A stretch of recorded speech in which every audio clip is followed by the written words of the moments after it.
ایک سیاہ دن ہے. 9 ستمبر پاکستان کی آئینی اور پارلیمانی تاریخ کا سیاہ ترین دن ہے جب پارلیمان پہ دھاوا بولا گیا. اس میں احتساب ہونا اور جواب دہی ضروری ہے. اور جو میں نے آپ کو کچھ 1-2 مثالیں شروع میں دیں, ایون 1995 سے پہلے, اور یہ میں کیونکہ ڈیفنس کمیٹی کا چیئرمن رہا ہوں سینٹ کی, میں نے کافی سارے, اور تھینکس ٹو محبوب صاحب, انہوں نے بہت مجھے مٹیریلز انہوں نے بھی بھیجے, ادروائز بھی میں نے اپنے آپ کو سیلف ٹیچ کیا کیونکہ میرا پیشہ تو لاء کا ہے. ٹھیک, تو ڈیفنس کے معاملات کے 1995 سے پہلے برطانیہ میں بھی یہ ادارے جو ہوتے تھے یہ قانون کے تابع نہیں تھے, ان کے اوپر کوئی لیجسلیشن نہیں تھی. لیکن انگلستان نے, برطانیہ نے بھی آہستہ آہستہ یہ کیا. یس, پھر ان کے حساس معاملے بند کمرے میں ان کیمرہ ہوتے ہیں, لیکن دیر از اکاؤنٹیبلٹی, دیر از آنسریبلٹی. یہ تو مادر پدر آزادی جو ہے یہ کسی بھی ملک کے اندر, وہ مہذب ہو یا غیر مہذب ہو, تیسری دنیا ہو یا پہلی دنیا ہو, we need accountability, we need answerability. اور جن کی ڈیوٹی یہ ہے کہ پاکستان میں قومی سلامتی جو ہے وہ بہترین معیار کی ہو, پاکستان کے لوگوں کا تحفظ جو ہو, اگر ان کے اوپر ہر وقت یہ اغوا لوگوں کے کرنے, لوگوں کے جبری گمشدگی کے الزام لگ رہے ہوں, وہ نقاب ڈال کے اور پھر اس سے آگے شے لیتے ہوئے پھر وہ سمجھے کہ پارلیمنٹ کا بھی کوئی تقدس نہیں ہے, تو یہ اکاؤنٹیبلٹی ضروری ہے. یہ سبسٹینٹیو ایشوز ہیں, یہ سبسٹینٹیو ایشوز ہیں, یہ سبسٹینٹیو ایشوز ہیں اور ملکوں کی مثالیں ہیں. میں نے آپ کو نام گنوائے, چلے برطانیہ تو ایڈوانس ہے, آپ کو انڈونیشیا کا, ترکی کا, ساؤتھ افریقہ کا, جرمنی کا, ان سب کا بتا رہا ہوں. انہوں نے آہستہ آہستہ اس کو جواب دہی کا صرف کیا. بھائی ہم کسی کو یہ نہیں کہہ رہے کہ آپ غلام بن جائیں ہمارے, لیکن پھر ہم بھی آپ کے غلام نہیں ہیں. اچھا, ہم نے دیکھا کہ سندھ کا آئی جی بھی اغوا ہوا, پھر ہم نے ذکر کیا کہ پولیس والوں کے ساتھ کیا ہوا, پھر لاجز کا آپ نے کہہ دیا کہ وہ اس کا حصہ نہیں ہے, لیکن وہاں پر بھی بہت کچھ ہوا. پارلیمان نہیں, اس کا مطلب یہ نہیں کہ وہ صحیح تھا. But what I'm trying to understand کہ ہمارے پاس بہت سارے مواقع آئے اس اکاؤنٹیبلٹی کی جس کی طرف اشارہ کیا جا رہا ہے, لیکن ہم نے تمام مواقع کو اسی طریقے سے پس پش ڈال کے کسی اور طرف نکل گئے. آپ کو لگتا ہے اس پر تو ابھی یہی ہوگا؟ مجھے یہی لگتا ہے کہ یہی ہوگا, لیکن میں ایک اور طرف اشارہ کرنا چاہتا ہوں. دیکھیے, یہ جو واقعہ ہوا ہے اس کو تو کوئی دفاع نہیں کر سکتا, اس کی کوئی جسٹیفیکیشن نہیں ہے. اس کو کسی واقعے سے ریلیٹ کر کے اس کا مطلب یہ نہیں ہے کہ ہم اس کو جسٹیفائی کر رہے ہیں. یہ بہت غلط ہے, اس کے بارے میں بالکل اکاؤنٹیبلٹی ہونی چاہیے سخت قسم کی. لیکن اگر اراکین پارلیمنٹ خود پارلیمنٹ کے اندر جو پروسیڈنگز ہیں اس کے اندر ناچتے ہوئے کاغذ پھاڑیں اور یوں نچھاور کریں, اسپیکر کے منہ پہ ماریں, عملے کے اوپر ماریں, بجٹ کی کتابیں ایک دوسرے کے اوپر ماریں. وہ ایک خاتون تھی آپ کی پارٹی کی ممبر تھی, ان کی آنکھ پہ لگا, وہ آنکھ زخمی ہو گئی, میرا خیال پتہ نہیں بچ گئی یا نہیں. اس طرح کے آپ روز دیکھتے ہیں, پلے کارڈ لے کے آتے ہیں, وہ دکھاتے ہیں, نعرے بازی ہوتی ہے, بولنے نہیں دینا. ان سب ساری چیزوں نے پارلیمنٹ کا تقدس یا اس کا احترام ایروڈ کیا ہے آہستہ آہستہ. اس کا کوئی کمپیریزن اس سے نہیں ہے, لیکن جب اس طرح روز ایسی آپ چیزیں کرتے ہیں تو پھر لوگوں کا حوصلہ پڑتا ہے کہ وہ بھی اس کے اوپر آ کے شب خون مارے. لیکن میں سمجھتا ہوں کہ اٹ شوڈ اسٹاپ ہیئر. اور اب جو کچھ یہ ہوا ہے نا, یہ واقعہ, it should not go in punished. جب تک کوئی جواب دہی نہیں ہوگی کہاں اسٹاپ کرے گا؟ لیکن یہ میری خواہش ہے, اکاؤنٹیبل کوئی نہیں ہوگا, آنسریبل نہیں ہوگا, کہاں روکے گا یہ؟ تو دیکھیں نا, نقاب پوش ہے, اب نقاب پوش کو کیسے آئیڈینٹیفائی کرے گا؟ وہ میں حیران ہوں کہ وہاں CCTV کیمراز لگے ہوئے ہیں, اور کس بنیاد پہ وہ سارجنٹ ایٹ آرمز کو کس طرح سے کوئی وجہ ہوگی نا. بے گناہوں کو سسپینڈ کر دیا. کہ بڑی زبردست ڈیبیٹ ہونی چاہیے اور انہی لائنز پر ڈیبیٹ چلانی چاہیے. جو خانہ پوری ہے یا ڈانگ ٹپاؤ ہے اس سے کام نہیں چلے گا.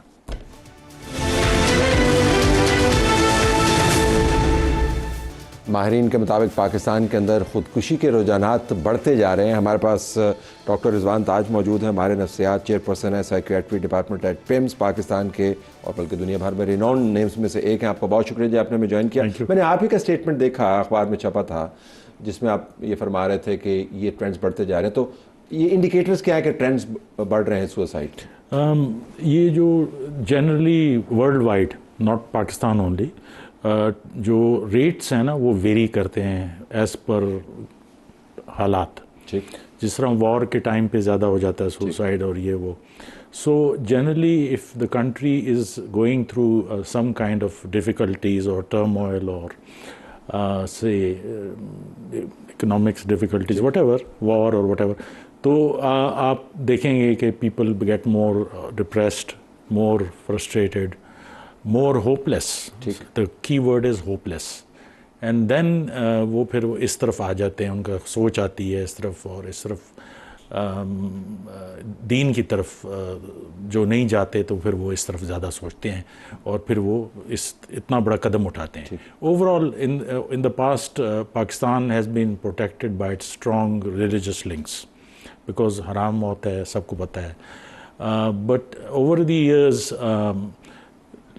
I think the frustration level and the change in society and the media and the social media and the problems that Pakistan is going through, تو اس کی وجہ سے ریٹس زیادہ ہو رہے ہیں, نمبرز بڑھ رہے ہیں. جی نمبرز بڑھ رہے ہیں, ڈاکومنٹڈ ہیں, لیکن یہ سارے ڈاکومنٹڈ تو نہیں ہوں گے. نہیں بالکل ڈاکومنٹڈ نہیں ہے. there's a big problem, it's considered a big stigma, people tend to hide it, they do not come to psychiatrists. وہ اگر کوئی سیریس اوور ڈوز لیتا ہے یا کوئی اٹیمپٹ کرتا ہے and he comes for help to the hospital, they will never record it as a... اچھا یہ فیلڈ جو سوسائڈ اٹیمپٹس ہیں وہ بھی اس میں انکلوڈیڈ ہے نا جی. یہ ضروری نہیں ہے کہ جو ڈاکومنٹڈ ہو جس کے اندر اس نے اپنی جان لے لی, جس نے اٹیمپٹ بھی کیا وہ بھی اس کے اندر انکلوڈ نہیں وہ اس میں انکلوڈیڈ نہیں, اس کا نمبر بہت زیادہ ہوتا ہے. اس کا نمبر بہت زیادہ, مطلب لاکھوں میں ہے. جی بالکل وہ نمبر زیادہ. اچھا اس میں مجھے حیرانی اس وجہ سے بھی ہوئی کیونکہ میں گیلپ کا ایک سروے دیکھ رہا تھا 2024 کا کہ 91% پاکستانی خودکشی کے شدید مخالف نکلے. So you know they commitment کہ ہم نے نہیں کرنا. جی بالکل. لیکن ایٹ دا سیم ٹائم یہ باقی جو 7% 9% جو بچتا ہے اس کے اندر آپ کو ٹرینڈ زیادہ نظر آ رہا ہے. جی 91% بالکل. تو آپ کا کیا خیال ہے اس میں کیا جا سکتا ہے؟ حالات تو ہمارے کنٹرول میں نہیں ہیں, تو what is to be done, لوگوں کو آپ نے کیا پیغام دیا؟ I think because you are a very senior anchor and you are a senior media person and people listen to you, تو I think اگر ہم تھوڑا سا دیکھیں تو میڈیا کا اس میں کافی رول ہے.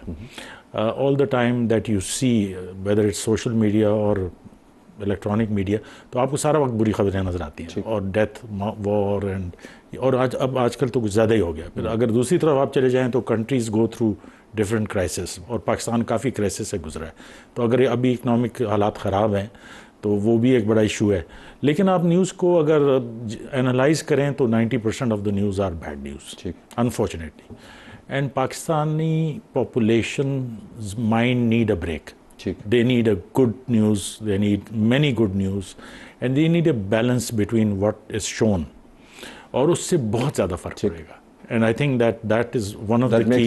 That's my. In defense of media, frankly, اگر آپ 8 سے 11 بجے تک دیکھیں تو آپ کو یہ بہت کوانٹم نظر آئے گا. لیکن اگر آپ صبح 9 سے 12 بجے تک پاکستان ٹیلی ویژن دیکھیں, یہی پرائیویٹ چینلز, وہاں پر تو بہت خوشی کی خبریں ہوتی ہیں, کھانے پک رہے ہوتے ہیں, شادیاں ہو رہی ہوتی ہیں, ساڑیاں چل رہی ہیں, لباس چل رہے ہیں, کھیل ہو رہے ہیں. So it's not as if کہ 24 گھنٹے یہ ہو رہا ہوتا ہے. So in a way morning shows are really happy Pakistan کا امیج بھی دیتے ہیں. But what I'm trying to say is کہ ہمیں تھوڑا سا اور کرنے کی ضرورت ہے. What I'm saying is کہ at this stage, at this critical stage, Pakistan needs a healthy mind, a strong mind, a mind that is more progressive than before. اتنا ہو کہ وہ اپنے ملک میں کنٹریبیوٹ کرے, اور ہر انسان اپنی لیول پہ کوشش کرے کہ ہم کرائسس سے نکلیں اور ہم ایک جو ہماری ویلیو ہے اس کے مطابق ہم پرفارم کریں اور ملک کو آگے لے کے چلیں. اس کے علاوہ آپ کس فیکٹر پہ فوکس کریں؟ اور چیزیں, بہت ساری چیزیں ہیں. آئی تھنک سوسائڈ سے ریلیٹڈ جو مینٹل النس ہے وہ بہت بڑا فیکٹر ہے. سیریس فزیکل النس بہت بڑا فیکٹر ہے. انفارچونیٹلی مینٹل النس کو ابھی تک سیریسلی نہیں لیا جا رہا. People don't recognize it. 90% of the people are depressed who commit or attempt suicide. تو لوگ اس کو بیماری سمجھتے نہیں, دے ڈونٹ بادر. گھر میں وہ اپنے مسائل میں اتنے الجھے ہوتے ہیں, they don't see the person, ان کے ساتھ جو بندہ ہے. زکام کو سنجیدگی سے لیتے ہیں لیکن نفسیاتی جو دباؤ اس کو نہیں لیتے. And that's a big problem, کیونکہ اگر اویئرنیس نہیں ہوگی تو پھر یہ پریونٹ نہیں. اسٹگما بھی تو اس کے ساتھ ہے نا جی, کہ ماہر نفسیات کے پاس جانا اور کسی اور ڈاکٹر کے پاس جانا. اس میں میرے خیال میں کوئی بھی ہیلپ اچھی ہیلپ ہے. It doesn't have to be a ماہر نفسیات. اگر کوئی اچھا دوست مل جائے اس سے بات کر لے, اگر اس کو بھی ڈپریشن ہوتا ہے, اگر جنرل ڈاکٹر کے پاس چلا جائے وہ بھی کوئی ایشو نہیں ہے.